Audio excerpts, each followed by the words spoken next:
Welcome to this episode of My Ramblings. This episode, stepping on toes or maybe stepping over the line. It's kind of an interesting thing. Um, there's two episodes that kind of share a similar trait. The Navy Public Works Center in San Diego, sometimes they brought contractors on base for long term. And in those cases, they generally charge them for electricity.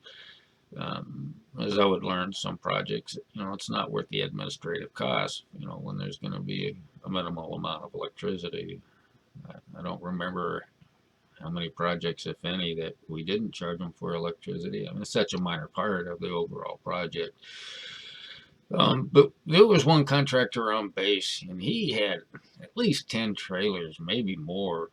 And so he got 1 meter, you know, and then, you know, partly, for the amount of electricity he was going to use. It's in one way, it's to monitor where the base's electricity is going. It's also a way to help ensure that this since there's that this contractor is going to practice energy conservation, just not leave the windows open and the air conditioner running all day, I suppose.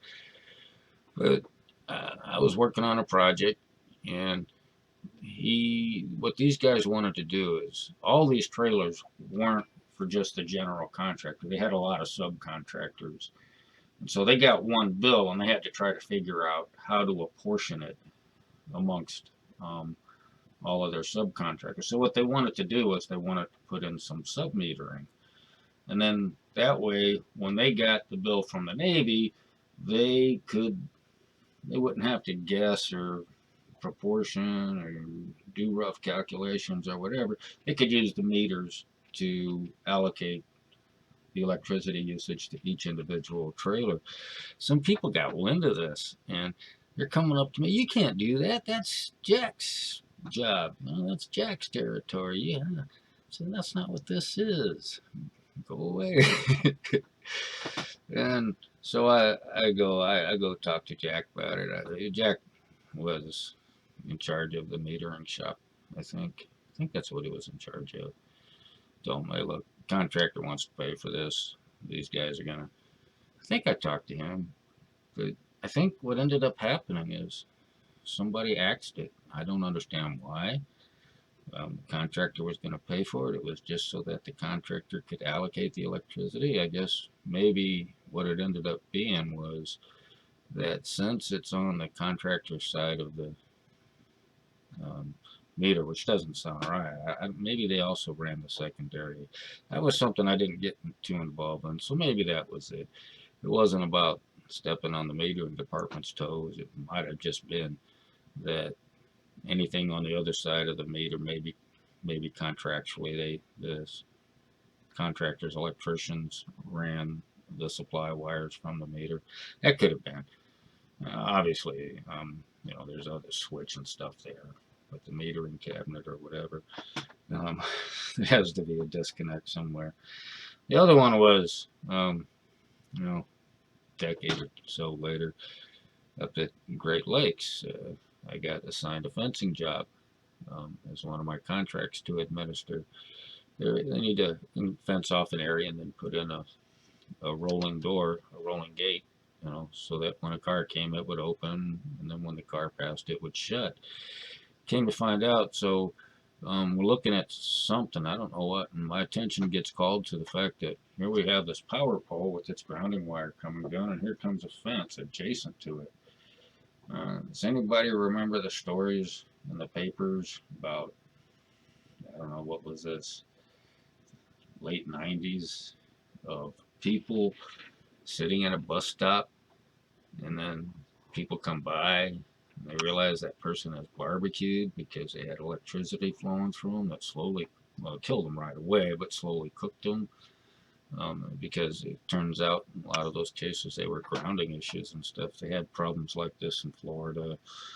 I think a lot of municipalities since then have stepped up their inspection and their verification of grounding in situations like that. I haven't heard of another instance of that for probably at least a decade.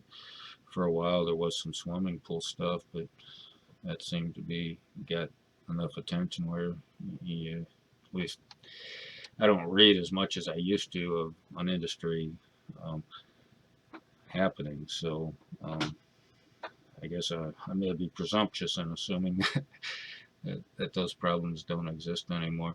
Well, the problem is it could be one of two problems.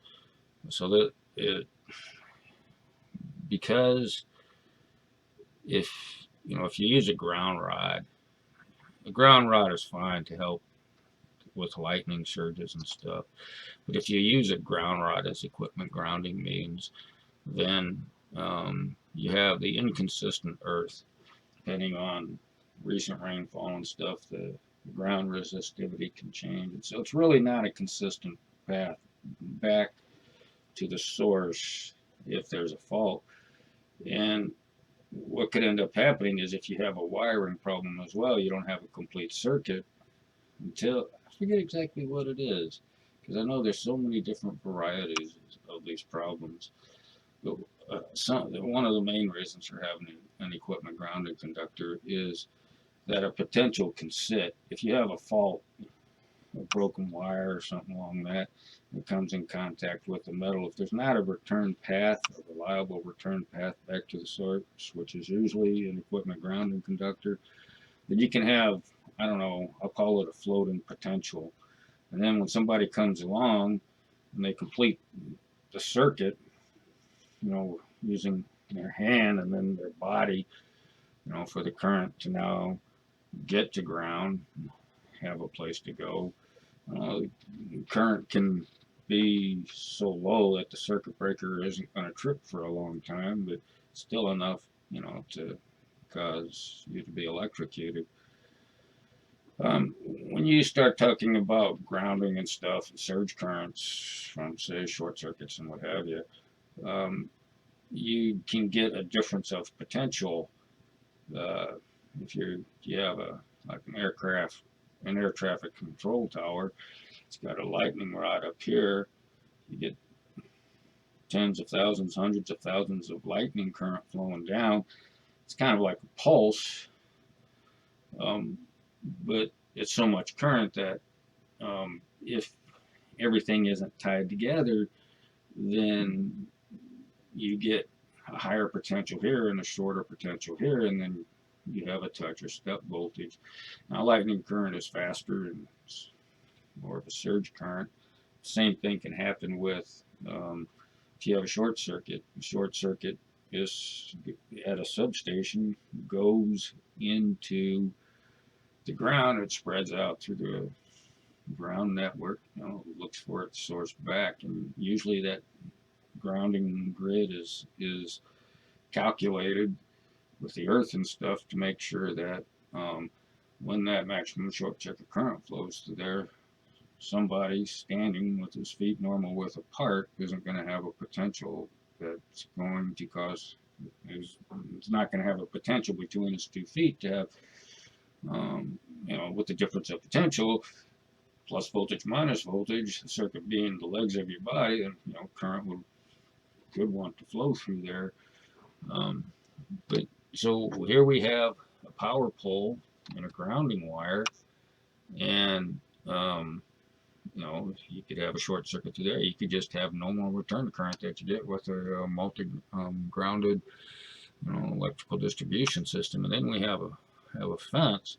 It's about a foot or two away, and per the National Electrical Safety Code, there should be a bonding connector between the two, because if you get current flowing through here, you end up with a difference of potential.